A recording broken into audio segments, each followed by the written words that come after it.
Hey y'all, Ramdano here, coming at you from the rainforest of North Carolina. I finally figured out where I'm going on my section hike for the AT this coming weekend. So stick with me and I'll tell you where I'm going.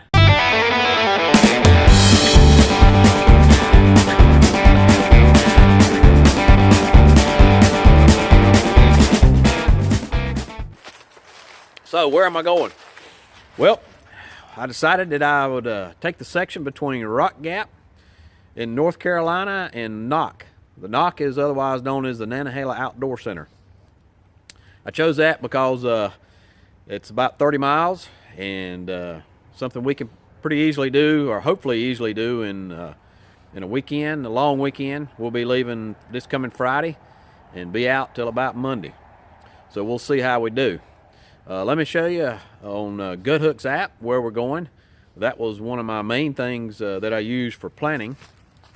And I also used, of course, the that we talked about in a previous video, the Appalachian Trail Conservancy. Looked at how the shelters, how much capacity they were, how many people they had.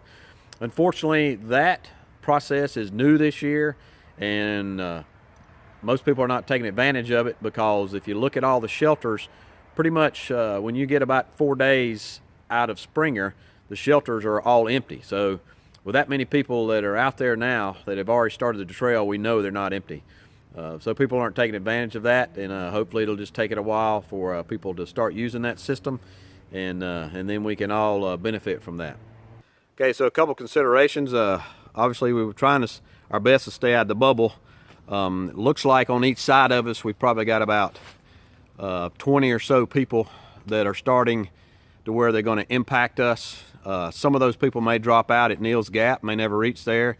Some people may be taking more of a Nero or zero than what most people do. It looks like that if you go by Scoutmaster, looks like up at least to the Knock, people are doing about averaging about 10 miles on the trail per day. So given that, we're probably going to be impacted by these people here that left 10 days, sometime around the 13th, 10 days before our trip. So may have a little crowding around the shelter, hopefully not. Hopefully people gotten spread out by then, but in any case, we'll deal with it if we come. I'm taking a tent, so that's not going to be a problem for me. Or hopefully, rather than using the whole tent, I'm going to be doing some more gear testing and just using the tarp system from it, the Fast Fly from my from my tent system. So hopefully we'll be doing that, and we won't have to worry about the tent. But I'm bringing it along just in case. I'm not worried about the extra weight. Another thing I really had to consider was the proximity to my buddy Drew that's coming. Drew's going to have to drive about 2 to 2.5 hours to get to the Knock, and then we'll have to shuttle an hour to an hour and 15 minutes back down to Rock Gap. So didn't want him to have to spend all day or have to get up so early in the morning. He's coming from Athens, Georgia, so I did have to consider that. And given that, it was really wasn't any way to avoid being somewhere around people. We would have had to been really in Tennessee or up in Virginia to make that a sure thing, and that would have imposed upon him a 3 to 3.5, 4 hour drive. I didn't want to do that to Drew. So, but in any case, looking forward to it. I will try later this week to come up with my gear that I'll be taking. I hadn't got all that squared away just yet, or laid out to show you, but I will be putting that together and doing a hike gear review, a loadout plan before I leave. So we'll be starting at Rock Gap, which is mile 105.8.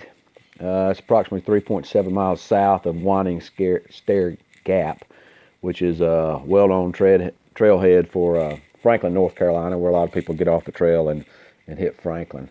So as with all gaps, we have an immediate climb out of the gap, and we're gaining about 600 feet in elevation in about 2 miles. So that's not too bad, but as we'll see later on there, we've got a huge descent coming into the Natahala Outdoor Center. So our first night on the trail is we're going to be staying at Siler Bald, which is about 7.3 miles from Rock Gap Shelter. the shelter for Siler Bald is actually a half-mile off the trail. So a lot of people bypass that shelter and stay at the junction to Siler Bald and the AT. There's a trail that leads actually up to the Bald. The Bald itself is not on the AT. But on comments on Gut Huck say this is not to be missed. So we're going to make sure we do that. If we decide not to make the trip down to the shelter, then we'll stay at the trail intersection there. Shelter's fairly old. It's got a capacity of about 8 people in the shelter with a few tent spots around it. There is some tent spots up at the junction of that Blue Blaze Trail to Siler Bald and the AT. Next is we're going to continue on to Cold Springs Shelter. A lot of ups and downs. This shelter's old one is logs and built by the CCC. It's a 7-person shelter with spots for tents. It's about 19.4 miles from Rock Gap, so that's going to be about a 12-mile day for us. And then continuing on from Cold Springs Shelter, we'll be going to the Western Bald Shelter, which is at mile 25.2 on our trip. Shorter day, it's only about 6 miles, but it'll allow us to stealth camp in case the day before the 12-miler we can't make that for whatever reason. We'll stealth camp and then should be able to make it to Western Bald there on that next day.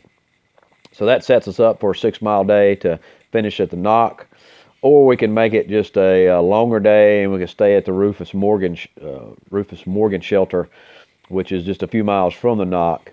That last day, we got a heck of a descent into the Natahala Outdoor Center. We drop about 3,200 feet in 5 miles. So downhill is always harder for me than uphill, so that's going to be pretty brutal. Should see lots of great vistas along the way. Several fire towers, several balds. We have Siler Bald, Weah Bald, which has a tower, Western Bald, which has a tower, Cooper Ridge Bald, which doesn't have a tower, but still going to be a lot of great views. We've got reservations for the shelters that we intend to stay on with the ATC. This is what the confirmation email looks like from them. It is not binding on us or others, so it doesn't necessarily, we can't go up and throw somebody out of the shelter, and wouldn't want to, of course, wouldn't do that. But it's just kind of in its infancy and experimental phase right now, but hopefully that will become second place one of these days, and we'll just see as the trail gets more and more populated. I hope this information was good for you and you enjoyed it. If you did, give me a thumbs up. Appreciate a subscription there by hitting the subscribe button on the right-hand side. Well, that's about it. That's my trip. One thing about this trip, it's going to be a true test for my gear. My gear is all new to me. It's not all new gear, but it's certainly gear that I haven't used in the past, and I'll be using some of it for the first time on this trip. So my other gear was a little too heavy for me back in the day when I could carry a little heavier pack, but now that I've gotten a little gray in my beard, it's I need to cut back on some weight. So that's what I've done. Not going ultralight by any means, but I am trying to get as close to light backpacking as I can. So we'll see that when I do my gear review, and then I'll also be taking video on the trip, and we'll do a post-hike review of how things went and how my gear held up and how I held up. So until that, next time on the trail, and I hope you're going to enjoy that. Appreciate it. See you out there.